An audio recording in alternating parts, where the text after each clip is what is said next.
যদি কোরআন হাদিস না মানি জীবনে,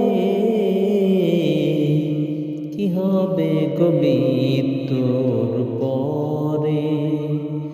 কবরের মাঝে কি দেব জবাব?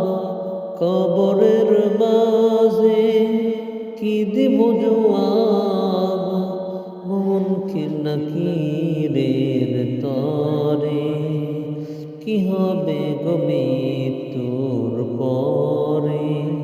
যদি কোরআন হাদিস না মানি জীবনে, কি হবে গো মৃত্যুর পরে? চার মাযহাবকে ফরজ জেনেছি, এক মাযহাব